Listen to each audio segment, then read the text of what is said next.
Edición de calidad.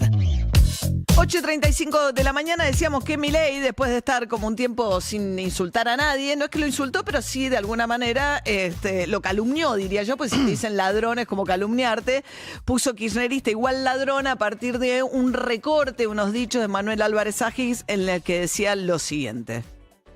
Yo creo que hay que cobrar un impuesto al efectivo, Sí. de manera tal de que el consumidor sea el que induzca al comercio a blanquearse.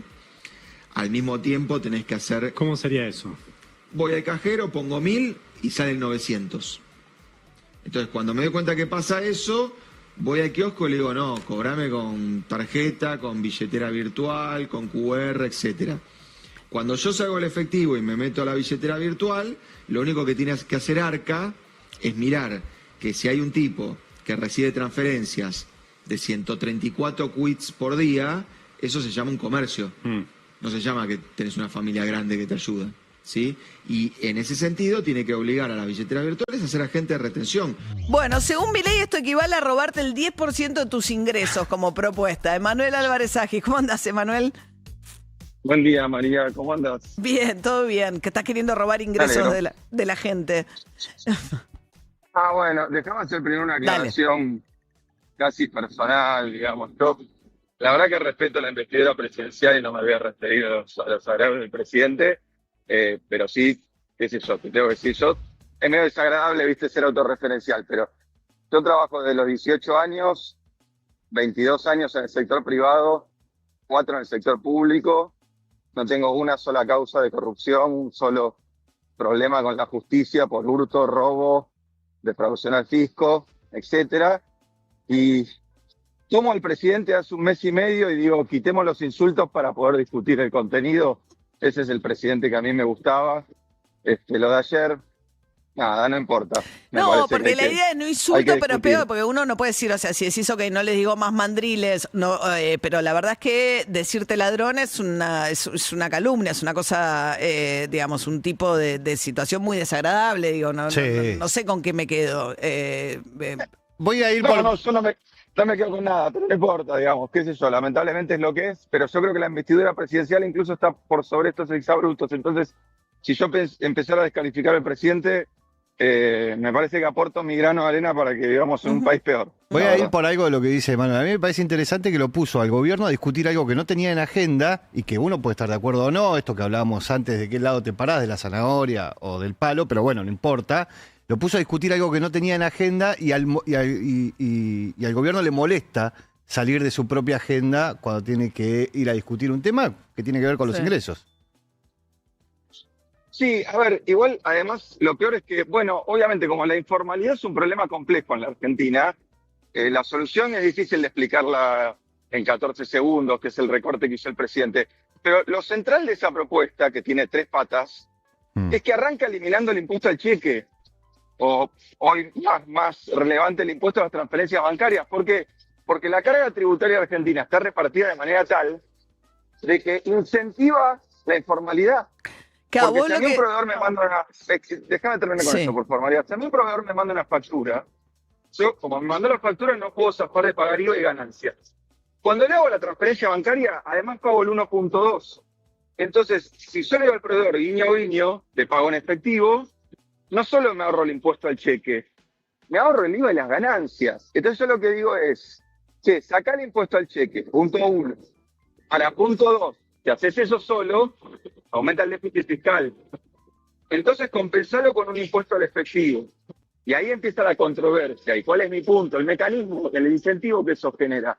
Porque el consumidor hoy en Argentina lo puede eludir pidiendo pagar con tarjeta o con medios electrónicos de pago, con una billetera virtual, que la penetración de esos medios de pago en Argentina hoy es prácticamente el 100%. Post pandemia, la verdad que no hay diferencia entre grandes, jóvenes, ricos, pobres, etcétera. Y el tercer punto, cuando ese consumidor llega al comercio y lo está obligando a formalizarse, porque ya no le acepta el cobro en efectivo, el descuento por pago en efectivo, que en realidad es no pagamos los impuestos y nos repartimos la diferencia, etcétera. Si con la actual estructura tributaria ese comercio se formaliza, se funde, porque Argentina tiene una carga tributaria muy alta. Entonces la tercera pata es que hagas eso al unísono, de una reducción de los impuestos que pagan las pequeñas y las medianas empresas. Entonces, bajás impuesto al cheque, bajás impuesto a las pequeñas y medianas empresas, esas son las zanahorias, y el palo, que es lo que te permite que todos estemos, digamos, incentivados por este mecanismo, es el impuesto al efectivo.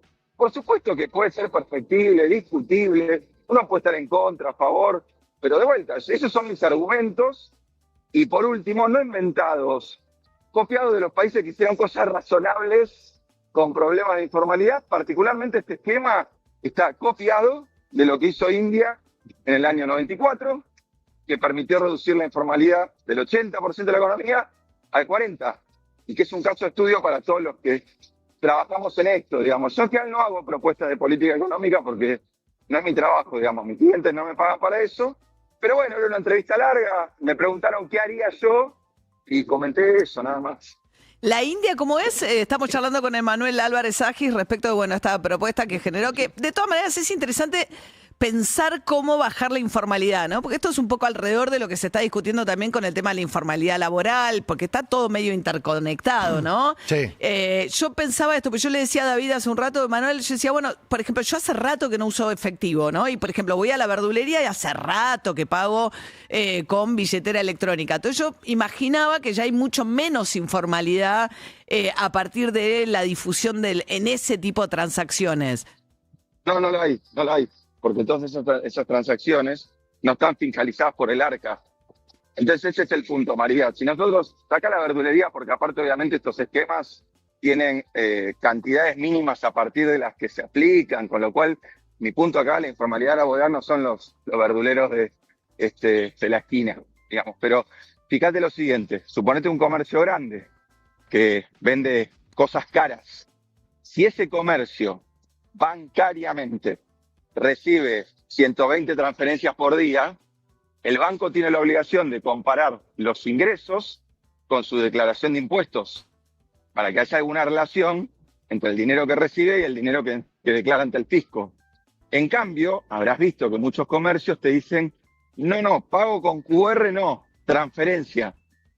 Entonces lo que está pasando es que, como suele pasar en el mundo capitalista, la innovación va delante de la regulación. O sea, las billeteras digitales revolucionaron el esquema de pagos en Argentina y en el mundo, por suerte. Ahora, hoy los mecanismos de fiscalización y de control son muy endebles en el mundo virtual y muy exigentes en el mundo bancario. Y eso lo que hace es que como la mitad de la economía no paga impuestos, los que pagamos impuestos tengamos que pagar el doble para sostener a los que no pagan. Entonces, insisto, mi punto no es el que no paga impuestos es medio avaro, traidor y qué sé yo. Muchas veces el que no paga impuestos tiene un argumento muy razonable que es, mirá, si a mí me cobras 21 de IVA, 35 de ganancias, como le cobras a una multinacional, yo me fundo porque no tengo escala, porque no tengo esa productividad, etcétera. Entonces mi punto es, tiene razón ese tipo. Por eso lo que digo es que deberíamos bajarle la carga tributaria y uno diría, bueno, va a quedar pagando más. Claro que va a quedar pagando más. Pero después cuando vas a un banco va a poder obtener un crédito para ampliar su comercio. En cambio hoy, como no tiene ingresos declarados, está también afuera del sistema bancario, está también afuera de las posibilidades de financiar su proyecto, la expansión de su proyecto. Entonces, por eso es una propuesta compleja, porque el tema es complejo y la verdad que la propuesta no implica subir impuestos. Si se la ve en sus tres patas, implica bajarlos. Pero bueno, insisto, obviamente, si a cualquiera de nosotros nos cortan 14 segundos de una locución de 10 minutos, seguro una barbaridad va a aparecer, porque descontextualizado, obviamente, parece una barbaridad. Total. Ahora, no te terminé de entender el tema de transferencia bancaria, transferencia versus QR. O sea, aún dentro del mundo del comercio de los pagos electrónicos, vos tenés mayor evasión, ¿dónde? En transferencias. Claro, porque eso necesita regularse, María, porque te hago un ejemplo.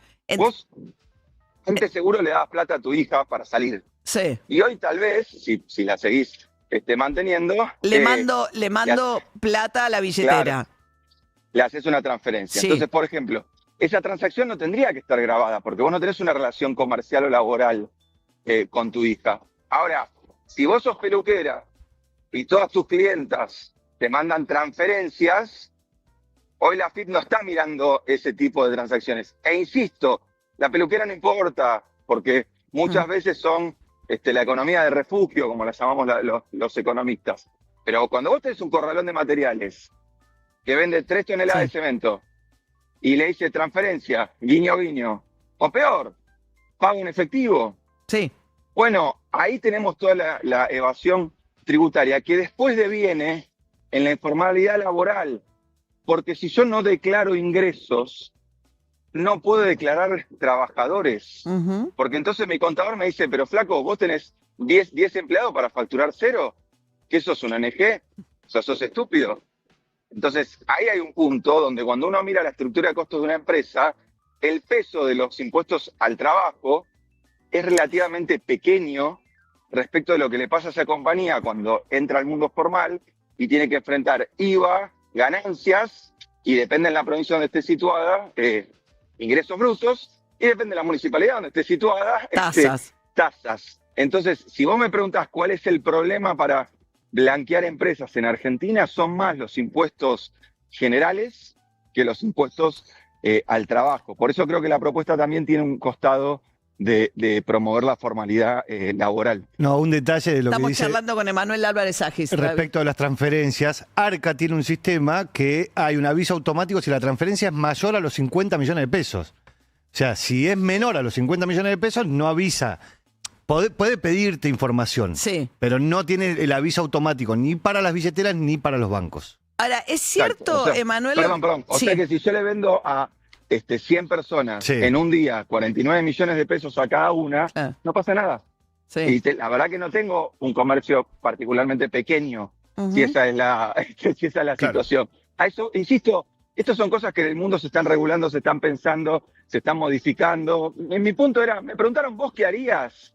Y yo, como en general digo, mi cliente no me paga para que yo le diga yo qué haría. Me paga para tratar de entender qué va a hacer el gobierno y invertir y responder en consecuencia. Pero bueno, salió la conversación y habiendo estudiado el tema muchos años, esa es mi opinión. Claro. No, es interesante, pues es cierto que, por ejemplo, el impuesto al cheque es súper recontra distorsivo, porque es exactamente lo que desalienta es que vos hagas todo dentro del sistema bancario, que es cuando te pueden ver perfectamente todo lo que estás haciendo. Entonces no tiene mucho sentido.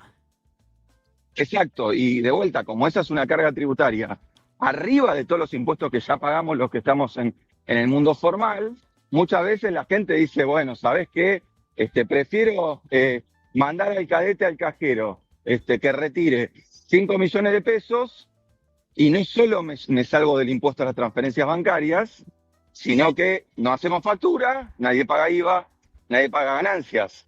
¿Entendés? Ujú. Entonces, insisto, ese impuesto crea una emergencia hoy en un mundo donde cada vez es menor el uso del efectivo y bueno, es un contrapropósito. Sí, quedó de la época de Caballo. En realidad por eso se llama impuesto al cheque, pues ya no se usan cheques, era de otra época y ahora es el impuesto a las transferencias, que en realidad, nada, lo terminás viendo en el resumen del banco después. Sí. Era un impuesto transitorio que había creado Caballo. En el y lo medio de la- transitorio quedó para siempre.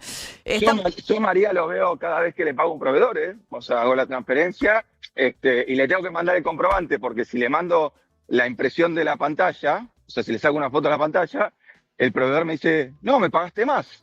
Y yo le digo, no, es el impuesto al cheque, no te pagué de más. A mí me sacaron de más, porque pago impuestos a las transferencias bancarias.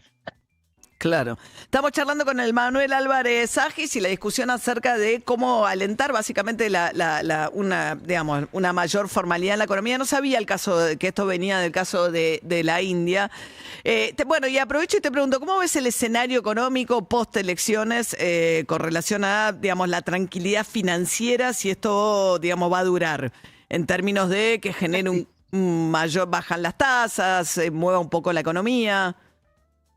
Me preocupa algo bien básico, María, que lo saco del mundo del fútbol, que es, te lo pondría así, modelo económico que gana no se toca. Me parece que si el gobierno tiene esa máxima se estaría equivocando porque ganó las elecciones gracias a que tuvo 2 rescates inéditos, los dos, uno más inédito que otro, digamos, el de Bessent más inédito que el del FMI, pero el del FMI también fue inédito por el monto que le adelantan al gobierno.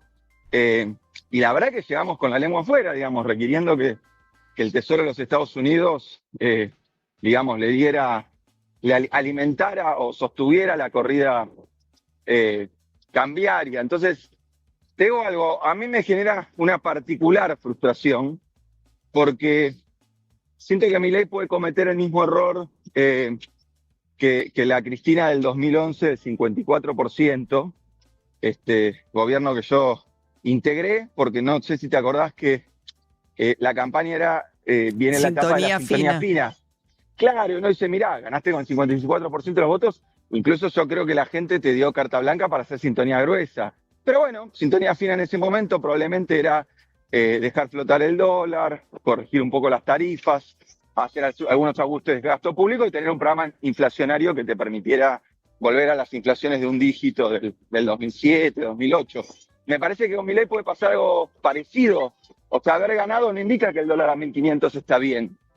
¿Sí? Haber ganado lo que tapa es que tuvimos que tener al gobierno de Estados Unidos poniendo 500 millones de dólares por día, porque si no la economía colapsaba. Entonces, después de que lo pongo en términos del presidente, ¿no?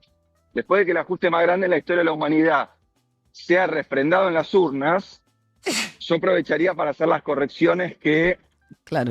tal vez él nos animó ex ante la elección por miedo al efecto electoral. Veo al gobierno en el camino inverso, ¿eh? Veo al gobierno diciendo esto valida que las bandas estaban bien, que el nivel de competitividad de la Argentina está ok y que por vez número, no sé, ya 10, lo escucho y esto es transversal a todas las administraciones de derecha, de izquierda, populares, conservadoras, viene por delante una lluvia de inversiones que va a permitir sostener el dólar en esos niveles. Yo la verdad que esos los números hoy lamentablemente no lo reflejan. Ojalá que pase, pero a este dólar lo veo complejo. Emanuel Álvarez Agis, economista, dirige la consultora P por Q y bueno, tiró una idea y bueno, nada, a mí me parece importante discutir ideas. Y me tiraron con de todo. Sí, pero es un mecanismo complicado porque impide, digamos, me parece que también es un mecanismo para discutir solo lo que yo quiero discutir y nada más y validar todo aquel que pueda proponer algo de qué sé yo. Yo lo escuché tantas veces a Sturzenegger hablar del ejemplo de Israel, por ejemplo, respecto a cómo bajar la inflación, que digo, ¿por qué? Y ahora trajo no sé qué otro ejemplo, no sé dónde, digo, todos tienen derecho a decir, che, ¿por qué no miramos cómo hicieron en otros países otras cosas y pensamos si algo de ese país nos puede servir o no? ¿No? Yo te digo la verdad, María, yo no tengo redes sociales justamente porque me parece que ahí hay minorías intensas que les interesa nada, tener razón.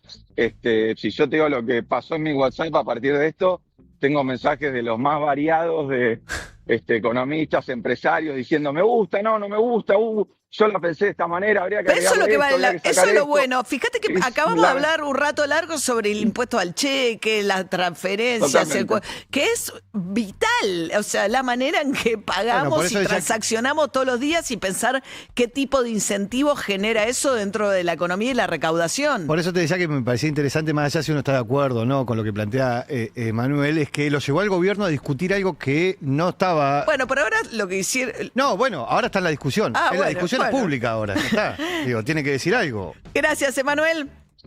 Chicos, muchas gracias, un beso. Hasta luego. 5 minutos para las 9 de la mañana. Ultracom presenta Voces del Fogón, una serie que mezcla leyendas y mitos argentinos, cocina real y relatos